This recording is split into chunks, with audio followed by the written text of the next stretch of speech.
السلام علیکم۔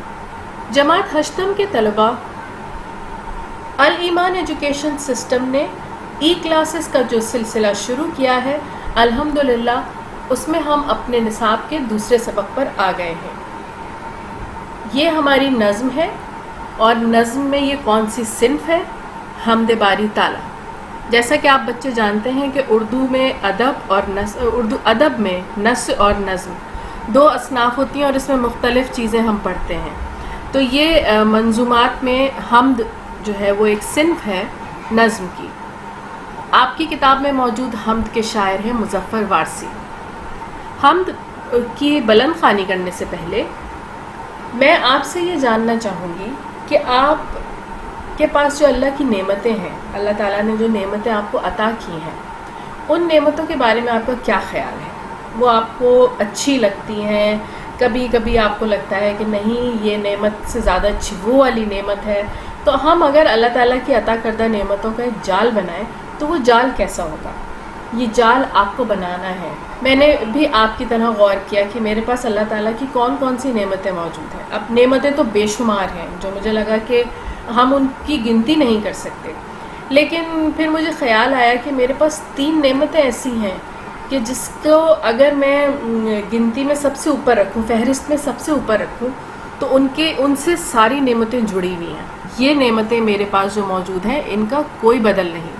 اللہ تعالیٰ کی تو ہر چیز اعلیٰ ہے، شاندار ہے۔ ہم اس کو دیکھ کر شکر ادا کرتے ہیں، الحمدللہ کہتے ہیں، اور یہ خوش ہوتے ہیں کہ ہمارے پاس موجود ہے۔ تو سب سے بڑی نعمت جو مجھے لگی نا کہ میرے پاس موجود ہے اللہ تعالیٰ کی، وہ کیا ہے؟ وہ میرا مسلمان ہونا ہے، ہمارا مسلمان ہونا ہے۔ اب مسلمان ہونا نعمت کیسے ہو سکتا ہے؟ سب سے پہلی بات جو مجھے لگی اس میں کہ اللہ تعالیٰ نے مجھے مسلمان گھرانے میں پیدا کیا، مسلمان ماں باپ کے پاس پیدا کیا، جنہوں نے میری تربیت اس نہج پر کی اور کر رہے ہیں کہ ہم اپنے اللہ کو ہر روز پہچانتے ہیں، ہم اس کے بارے میں کوئی نئی چیز جانتے ہیں، اپنے دین کے بارے میں کوئی نئی چیز جانتے ہیں۔ ہمارے پاس یہ نعمت اس طرح سے ہے کہ اگر شاید ہمیں یہ چوائس دی جاتی یا ہمیں بائی چوائس مسلمان ہونا پڑتا، تو ہم سوچتے تھوڑا سا، ہم سوچتے کہ نہیں میں دنیا کی یہ لذت زیادہ اچھی ہے تو میں اس کی طرف چل پڑتا ہوں، ہے نا؟ تو شاید ہمارے لیے فیصلہ کرنا مشکل ہو جاتا۔ اس لیے اللہ تعالیٰ نے ہمیں اس کشمکش سے نکال لیا اور ہمیں مسلمان گھرانے میں پیدا کیا۔ جب ہم مسلمان ہو گئے تو ہمیں جزا اور سزا اور دنیا، یہ 2 چیزیں ہمارے سامنے آئیں۔ اب جزا اور سزا نعمت کیسے ہے؟ جزا اور سزا یہ نعمت اس طرح ہے کہ جب میں مسلمان ہو گئی تو مجھے پتہ چلا کہ اللہ تعالیٰ میرے کیے ہوئے ہر نیک عمل کو ضائع نہیں ہونے دیں گے، وہ جتنا بھی چھوٹا ہو، رائی کے دانے کے برابر کیوں نہ ہو، اس کو وہ ضائع نہیں ہونے دیں گے، اس کو میرے کھاتے میں لکھ لیا جائے گا۔ اور ایک اور نعمت اللہ کی ہے کہ جب ہم نیکی کا ارادہ کر لیتے ہیں، نیت کر لیتے ہیں، تو وہ ہمارے پاس لکھ دی جاتی ہے، وہ ہمارے بینک میں جمع ہو جاتی ہے۔ اور سزا ہمیں غلط کام ہم کرنے کی نیت کریں، پھر اس پر پلان کریں، پھر جب تک کہ ہم اسے انجام نہیں دے لیں گے تب تک اللہ تعالیٰ اس کی سزا ہمیں نہیں دیتے ہیں۔ یہ بھی نعمت ہوئی نا ہمارے پاس اللہ تعالیٰ کی کہ اللہ تعالیٰ جزا اور سزا کا کانسیپٹ انہوں نے ہمیں دیا، اور یہ بھی بتایا کہ کن چیزوں پر اچھے کام کرنے پر کتنا ثواب ہے، غلط کام کرنے پر کہاں کہاں پکڑ ہوگی۔ پھر اس کے بعد دنیا میرے لیے نعمت کیسے ہے؟ مجھے مسلمان بنایا، مجھے جزا اور سزا کا طریقہ بتا دیا کہ کیسے کیسے آپ اس کو حاصل کر سکتے ہیں، کیسے اس سے بچ سکتے ہیں، سزا سے بچ سکتے ہیں، جزا کو حاصل کر سکتے ہیں۔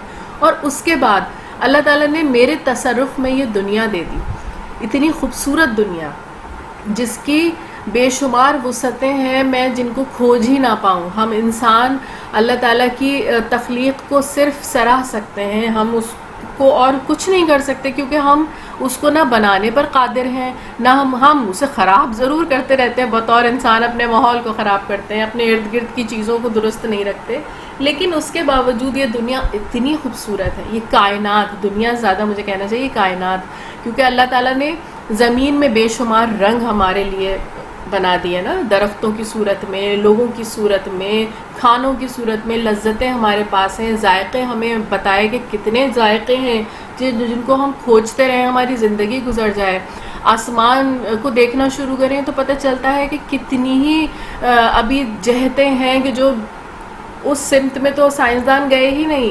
پھر ہر دفعہ ہمیں پتہ چلتا ہے کہ نہیں آج ہم نے ایک نئی کہکشاں تلاش کر لی ہے, نہیں آج ہم یہاں تک پہنچ گئے, نہیں آج ہمیں پتہ چلا کہ اس تھیوری کے پیچھے تو کوئی چیز ہی نہیں تھی, ہمیں ایک نئی چیز پتہ چل گئی. آپ سمندر کی تہہ میں اتر جائیں, وہاں اتنے رنگ ہیں کہ ہم اس کو تلاش کرتے رہیں, اور اللہ تعالیٰ نے یہ سب بنا کر کے ہمیں دے دیا کہ آپ اس کو دیکھیے, اس کو کھوجیے, اس پہ شکر ادا کیجیے, اس پہ حیران ہوئیے, میرا شکر ادا کیجیے, اور ان سب کے بعد مجھے مانیے کہ میں بڑا ہوں, میں یہ کر سکتا ہوں. تو ہمیں کیا کرنا چاہیے بطور مسلمان؟ اللہ کی نعمتوں کا شکر ادا کرنا چاہیے. یہ ایک نعمت تھی میرے پاس. اس کے بعد اگلی نعمت میرے پاس آ گئی والدین کی. مجھے لگا ہمارے والدین ہمارے لیے ضروری ہیں, ہر بچے کو لگتا ہے اس کے ماں باپ اس کے لیے ضروری ہیں, اور والدین کو بھی لگتا ہے بچے بہت ضروری ہیں. لیکن ہمارے لیے والدین کیسے ضروری ہے؟ دیکھیے یہ نعمت ہوئی نا اللہ تعالیٰ کی کہ بچہ, آپ نے دیکھا ہے نا چھوٹا سا بچہ جس کو ہم نوزائیدہ بچہ جو ہوتا ہے, نومولود انفینٹ جس کو ہم کہتے ہیں, وہ بچہ کتنا چھوٹا سا ہوتا ہے جو اپنا کوئی کام کرنے پر قادر نہیں ہوتا, یہاں تک کہ وہ کروٹ بھی نہیں بدل سکتا خود سے, اپنا ہاتھ نہیں اٹھا سکتا, بھوک لگتی ہے تو روتا ہے, اپنے کپڑے خراب کر لیتا ہے تو اماں کو آواز دیتا ہے. تو ہمارے والدین کے دلوں میں اللہ تعالیٰ نے ہماری محبت ڈالی کہ وہ ہمیں اتنے پیار سے رکھتے ہیں, اتنی توجہ سے رکھتے ہیں, ہمیں ایک نازک چیز کی طرح ٹریٹ کرتے ہیں. ان کا برتاؤ ہمارے ساتھ بہت ایسا ہوتا ہے کہ ایک بہت قیمتی چیز ہے یہ بچہ میرے لیے, تو میں اس کو اس طرح سے دیکھوں, ہے نا. اور پھر ہمیں جنت کا راستہ دکھایا ان کے ذریعے. ان کی خدمت کریں جنت کا راستہ مل جائے گا, ماں کی خدمت کریں جنت کا راستہ مل جائے گا, باپ کی خدمت کریں جنت کا راستہ مل جائے گا. بار بار اللہ تعالیٰ نے ہمیں یہ دعا سکھائی, قرآن میں بار بار تذکرہ کیا. اللہ تعالیٰ ہم یہ دعا مانگتے ہیں کہ ہمارے والدین پر اسی طرح رحم کیجیے جیسے ہم چھوٹے تھے تو انہوں نے ہم پر کیا. احسان اللہ تعالیٰ نے کہا اپنے والدین پر احسان کرو, تمہیں اس سے فائدہ ہوگا بھائی, جنت کا راستہ ہمیں مل گیا. تو یہ نعمت ہوئی نا.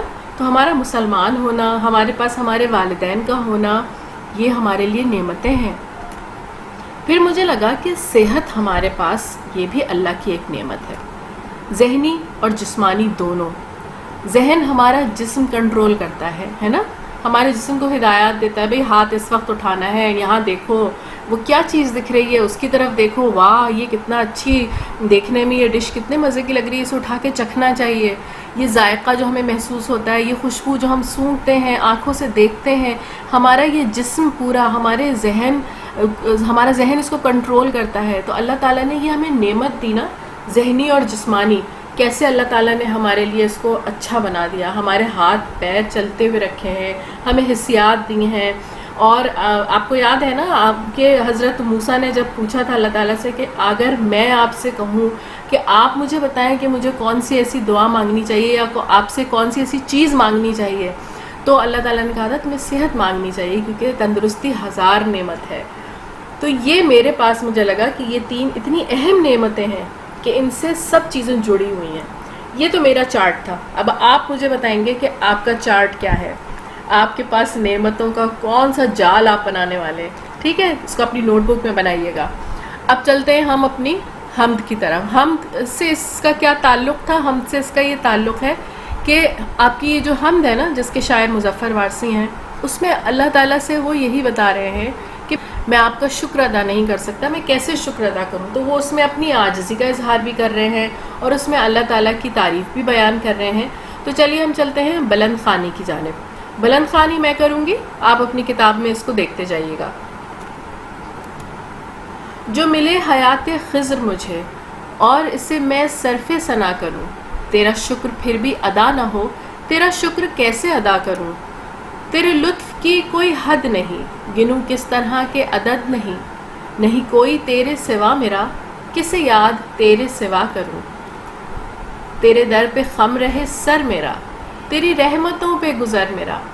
میں کہا کروں تو سنا کرے, تو دیا کرے میں لیا کروں. مجھے خوشبوؤں سی کلاہ دے, مجھے روشنی سی نگاہ دے. کبھی پھول بن کے مہک اٹھوں, کبھی شمع بن کے جلا کروں.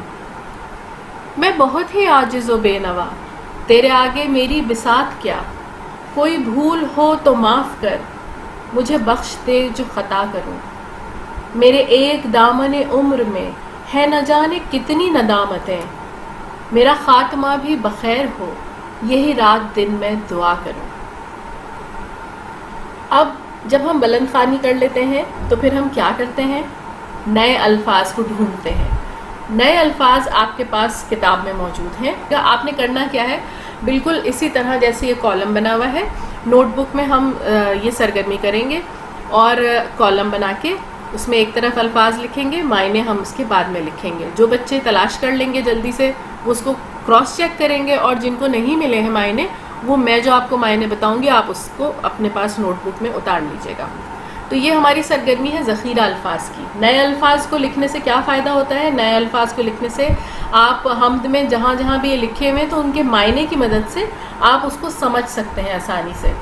پھر اس کے بعد اسی سے متعلق ہمارے پاس اگلی سرگرمی ہے، سرگرمی نمبر 3۔ اب یہ ہوتی ہے مندرجہ ذیل الفاظ کی مدد سے ہم عبارت مکمل کرتے ہیں۔ الفاظ آپ کے پاس یہ نیچے موجود ہیں خانے میں، ان خانوں میں یہ جو لفظ لکھے ہوئے ہیں ان کو ہمیں لگانا ہے اس عبارت میں۔ آپ اس عبارت میں اس کو لگائیے۔ اب اوپر یہ جو الفاظ آپ کو دیے گئے ہیں ان کو ہم اس میں لگائیں گے۔ اب میں ایسا کرتی ہوں کہ آپ کو الفاظ کے معنی بتا دیتی ہوں۔ یہ دیکھیے یہ الفاظ آپ کے پاس موجود تھے۔ صرف ثنا، اللہ کی تعریف میں مشغول، لطف کے معنی ہے عنایت، مہربانی، عاجز یعنی بے بس، بے نوا، مفلس یا بے سر و سامان یا جو خالی ہاتھ ہوتا ہے جس کے پاس کچھ نہیں ہو، بساط حیثیت یا مجال کو کہیں گے، کلاه ٹوپی یا تاج کو کہیں گے، بخیر یعنی عافیت کے ساتھ، اچھی طرح۔ اب یہ معنی آپ کو لکھ لینے ہیں اپنے پاس نوٹ بک میں، ٹھیک ہے؟ اس کے بعد ہم آ جاتے ہیں درست الفاظ کی جانب جو کہ عبارت کے درست الفاظ ہیں۔ میں اس کو پڑھتی ہوں، آپ اس کو چیک کرتے جائیے۔ شامخ جب زندگی میں ملنے والی نعمتیں دیکھتا تو اس کا دل چاہتا کہ اپنی ساری عمر کو اللہ کے لیے صرف ثنا کر دے۔ وہ ایک نیک بندہ تھا جو جانتا تھا کہ وہ اللہ کے آگے عاجز ہے، اس پر اللہ کے لطف کی کوئی حد نہ تھی۔ وہ اکثر دعا کرتا کہ اے اللہ تیرے سامنے میری کچھ بھی بساط نہیں، لہٰذا تو میری خطاؤں کو بخش دے اور تو ہی میرا خاتمہ بخیر کر سکتا ہے، تو میری دعا سن لے۔ تو بچوں یہ تھی ہماری سرگرمی نمبر 3۔ درست الفاظ آپ نے عبارت کے لکھ لیے، آپ کی یہ سرگرمی مکمل ہو گئی۔ اس سے پہلے ہم نے الفاظ معنی کی سرگرمی بھی کر لی۔ اب آپ کو کیا کرنا ہے؟ گھر پہ کرنے کا کام آپ کا یہ ہے کہ سرگرمی نمبر 4 یعنی اوپر جو یہ الفاظ، یہ اس وقت جو الفاظ آپ دیکھ رہے ہیں، انہی الفاظ کی مدد سے آپ کو خود ایک عبارت لکھنی ہے۔ وہ عبارت آپ تحریر کریں گے اپنی نوٹ بک میں اور وہ آپ مجھے دکھائیں گے، اور مجھے امید ہے کہ آپ لوگ مجھے بڑے اچھے جملے اس میں پڑھنے کو ملیں گے۔ وہ عبارت چھوٹی بڑی جیسی بھی چاہے آپ لکھ لیں، لیکن اس میں یہ 6 الفاظ ہونے چاہیے، اس کا استعمال ہونا چاہیے۔